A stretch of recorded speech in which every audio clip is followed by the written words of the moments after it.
William Woodville Rockhill was a United States diplomat, best known as the author of the U.S.'s Open Door policy for China and as the first American to learn to speak Tibetan. Life and career. Rockhill was born in Philadelphia, the son of Thomas Cadwallader Rockhill and Dorothea and Woodville. His father died when he was 13 years old and his mother relocated the family to France to escape the Civil War. While in his teens, Rockhill read Abbe Huck's account of his 1844-46 voyage to Lhasa, which sparked young Rockhill's interest in Tibet. Rockhill sought out the celebrated Orientalist Elie Couteau en Fer of the Bibliothèque Nationale, who guided Rockhill's learning about the Far East. Rockhill attended the École Spéciale Militaire de Saint-Cyr, where he studied Tibetan. After graduation, Rockhill joined the French Foreign Legion, serving as an officer in Algiers. In 1876, Rockhill returned to the United States, and on December 14, 1876, he married his childhood sweetheart, Caroline Tyson, daughter of J. Washington Tyson and Marie-Louise Tyson of Philadelphia. The couple purchased a cattle ranch in New Mexico, but Rockhill concluded that ranching was not to his liking. By 1880, he had completed a French-language translation of the Tibetan version of the Udanavaga, which was published in 1881. The Rockhills sold the ranch in 1881 and moved to Montreux, Switzerland, where William's mother lived. He spent the next 3 years in Europe studying Tibetan, Sanskrit, and Chinese.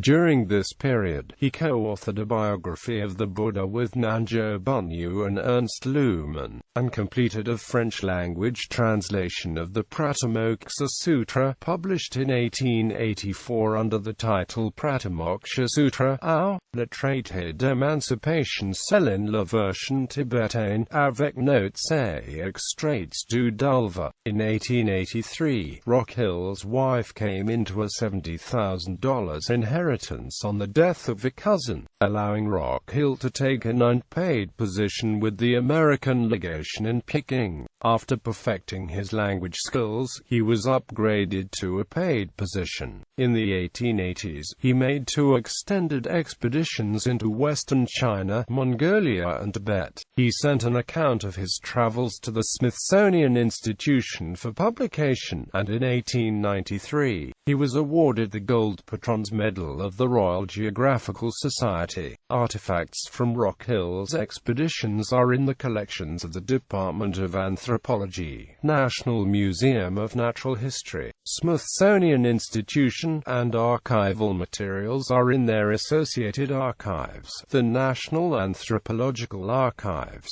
Rockhill wrote a glossary of Salar in his 1894 book Diary of a Journey Through Mongolia and Tibet in 1891 and 1892. During the administration of President of the United States Grover Cleveland, Rockhill served as 3rd Assistant Secretary of State from April 17, 1894 until February 13, 1896. He then served as United States Assistant Secretary of State under United States Secretary of State Richard Olney from February 14, 1896, until May 10, 1897.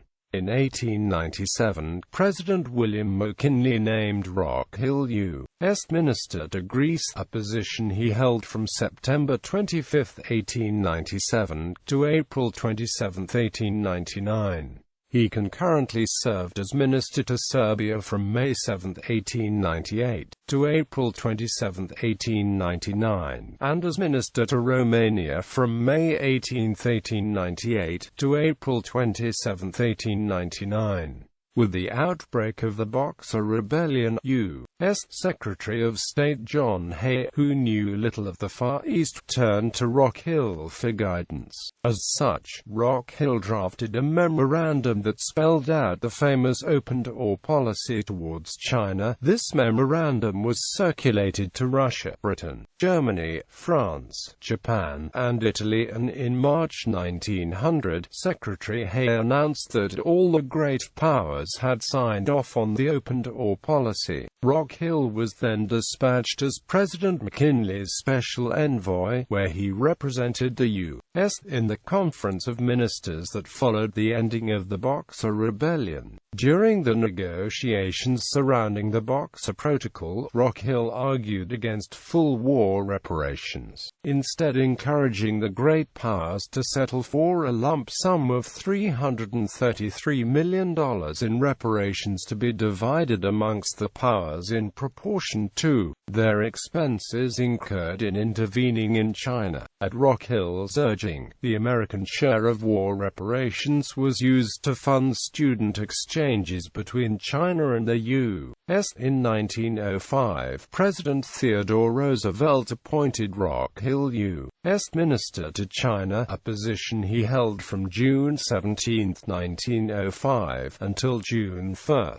1909. This appointment came in the wake of the British expedition to Tibet that had forced Thupten Gyatso, 13th Dalai Lama, into isolation. Learning that Rockhill spoke Tibetan, the Dalai Lama entered into a correspondence that was to last until Rockhill's death. In June 1908, Rockhill made a 5-day on-foot trek to Mount Wadai to meet the Dalai Lama and successfully convinced the Dalai Lama to seek peace with China and Britain. In 1909, President William Howard Taft named Rockhill minister to Russia, and Rockhill held this post from January 11, 1910, until June 17, 1911. President Taft then named him minister to Turkey, and he held this post from August 28, 1911, until November 20, 1913. Appointed advisor to the President of China, Yuan Shikai. In 1914, Rockhill sailed San Francisco for China via Japan aboard the SS Chiyamaru. Afflicted by a severe cold he contracted in San Francisco, he developed pleurisy on the voyage, and had to leave the ship on arrival at Honolulu for treatment. 4 days later, the pleurisy overcome, the ordeal occasioned him heart failure, and he died in hospital on 8 December 1914, aged 60. Rockhill is buried in the East Cemetery in Litchfield, PA, Connecticut. Selected works: Uddana a collection of verses from the Buddhist canon. Pratamoksha Sutra, Our Traité d'Émancipation selon la version tibétaine, avec notes et extraits du Dulva. With Ernst Luhmann and Anjo Bunyu, The Life of the Buddha, and the Early History of His Order, The Land of the Lamas, Notes of a Journey Through China, Mongolia and Tibet. Explorations in Mongolia and Tibet, Diary of a Journey Through Mongolia and Tibet in 1891 and 1892.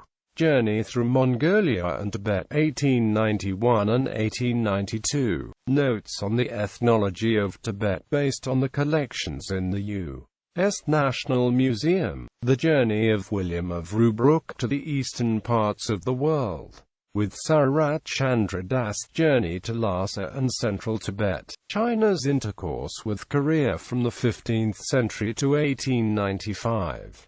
Diplomatic audiences at the court of China. The Dalai Lamas of Lhasa and the relations with the Manchu emperors of China.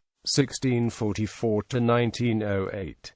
Diplomatic missions to the court of China. The Koto Question I. The American Historical Review, Volume 2, Number 3, pp. 427 to 442.